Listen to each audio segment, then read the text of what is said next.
as a queer woman, but very aggressively as a largely femme body occupying a very patriarchal space. So I have to consistently affirm my womanness, consistently affirm my queerness, consistently affirm my ability to be all of the things that I'm able to be, and making certain that these parts of me don't sort of try to negate that. Voices of Women in Western Kenya works with the rural, lesbian, bisexual, trans and intersex persons in Western Kenya. I work particularly on the law, and I'm a feminist human rights lawyer, and I try to use the law to create a better reality for Kenyans now and in the years to come. But within the LBQ space, I think I do my most work in convening, creating spaces for conversation, creating spaces for collective imagining, creating spaces for learning and for questioning and for journeying and for being radical about how we express ourselves as people, who express love as women who love women, and I think collectively design a future where we're present, we're validly present.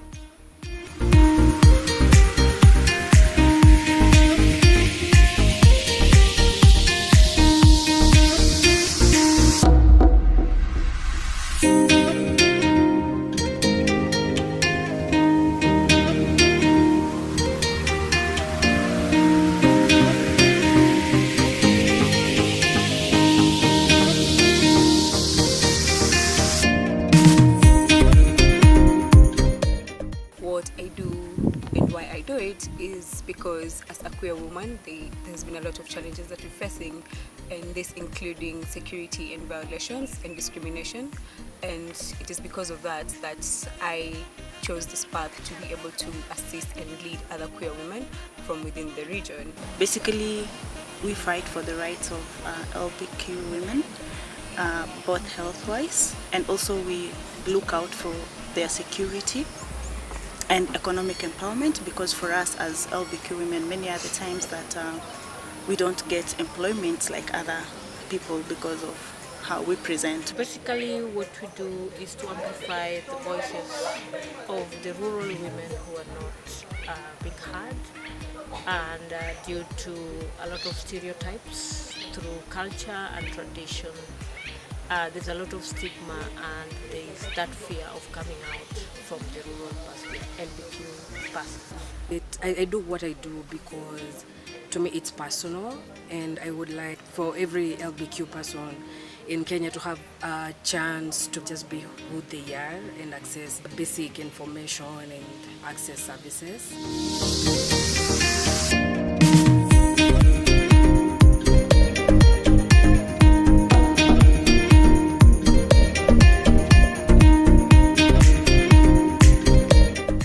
Is to deal with the LBQ ITGNC who are parents and also has family, and I'm so passionate to work with this group of people because these are the issues that have been put aside, because in most cases we deal with the issue of security, just me as a gender and person, but I have also kids who are also being affected.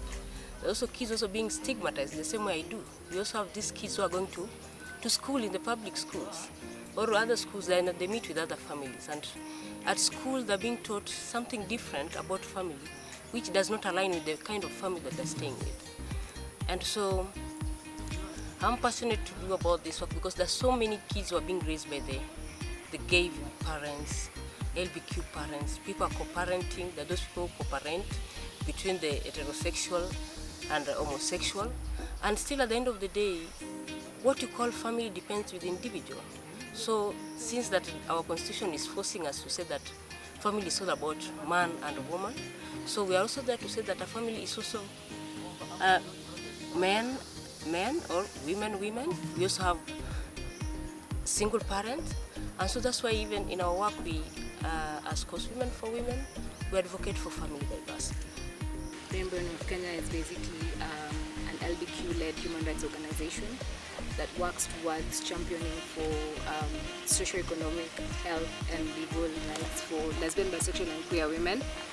And one of the biggest challenges around LBQ organizing is probably the fact that LBQ's self-esteem has been really lowered by the much marginalization and stigma and discrimination going around. So having to get them to a point where we can organize is usually a very big challenge. All in all, I am still passionate about what I do because it is a lived reality. It is my life I live every day, so I am very, very passionate about it. It's a self-anointed purpose in my life to change the space of queerness and imagine new ways to be queer in whatever discrimination or being criminalized as a homosexual looks like in where I was born. I feel it's a very difficult conversation to navigate organizing and creating spaces of conversation of what gender and sexuality can multiply into or look like in freedom. I wish that everyone else who holds the space can hold the same love for themselves and kindness that we sometimes forget and leads to a lot of pain and burnout. I continuously struggle with what capitalism does to organizing, and more importantly to what funding looks like in organizational mobilizing and selection of what programs we do. I remain hopeful though, and very glad to see a new generation of activists coming on to sit in a space of better and bigger ideas than we ever had.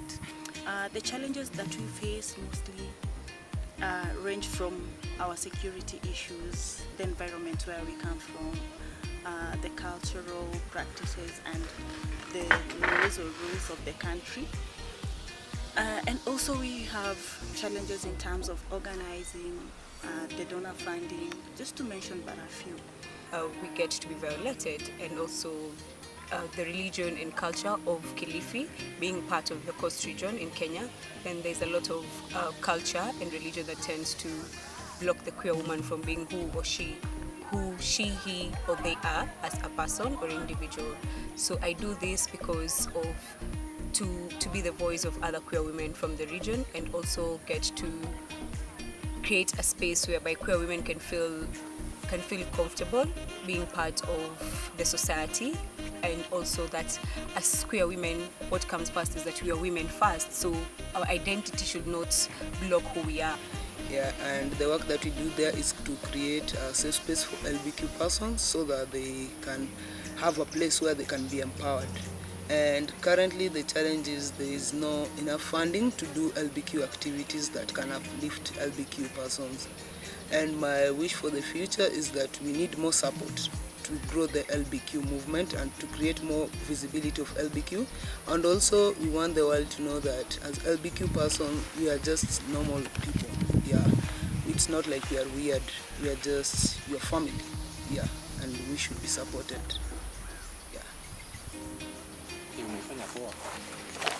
Challenges that we go through, the challenges are the culture does not support that. The religion does not support that. The tradition these are something that were happening long time ago, but now as African we have refused to honor our tradition, which we have this in the Kikuyu culture that there's this, a woman could marry the other woman and they stay as a family. But now when we are doing this, when this is coming up right now, we're being told that we're copied from the white culture. Queer Hive is an organization for young LBQ women and gender non-conforming people, mostly between the ages of 18 and 24. And so why does Queer Hive exist? It's because we believe in the right of every individual to access free information on gender and sexuality, and also the right to produce and disseminate that information. And so basically the majority of our work is on knowledge production and research. Hina Space organizes on disability and sexual and gender diversity, as well as religion, particularly Islam, and sexual and gender diversity. So we are also like creating visibility for queer disabled people, to be radical in their existence, to be visible, and also like to create conversations, what it means to be disabled and queer, and as well as looking at the place of a lesbian, of a queer Muslim woman. What does that look like for me as a lesbian Muslim woman, interacting with religion and existing in my full existence, basically. So we share information, we share stories through different ways. Yeah, so basically that's what Hina Space does.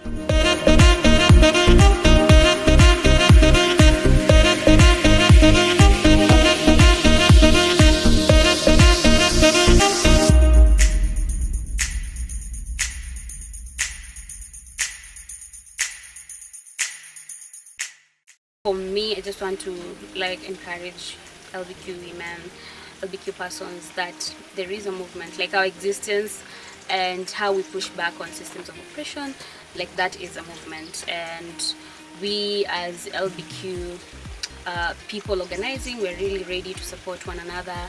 And my wish is that in the future and now that our organizing looks very inclusive, that for me, I would want to go into a space and feel like my whole existence, like with my joy, with my anxieties, for example, with my disability, with my Islam, I fully exist within that space. And also to see that LBQ women work together and we create, most importantly, like we create movements founded on love and care for each other. The change I would wish to see is more support channeled towards LBQ organizing, for it to make a greater sense of well-being for LBQs, self-confidence and self-esteem for individual LBQs. So my wish is just to have a society that accepts that there is family diversity and everyone is diverse. And so we can all live happily, and these things be also taught at school so that they know that there are different types of families.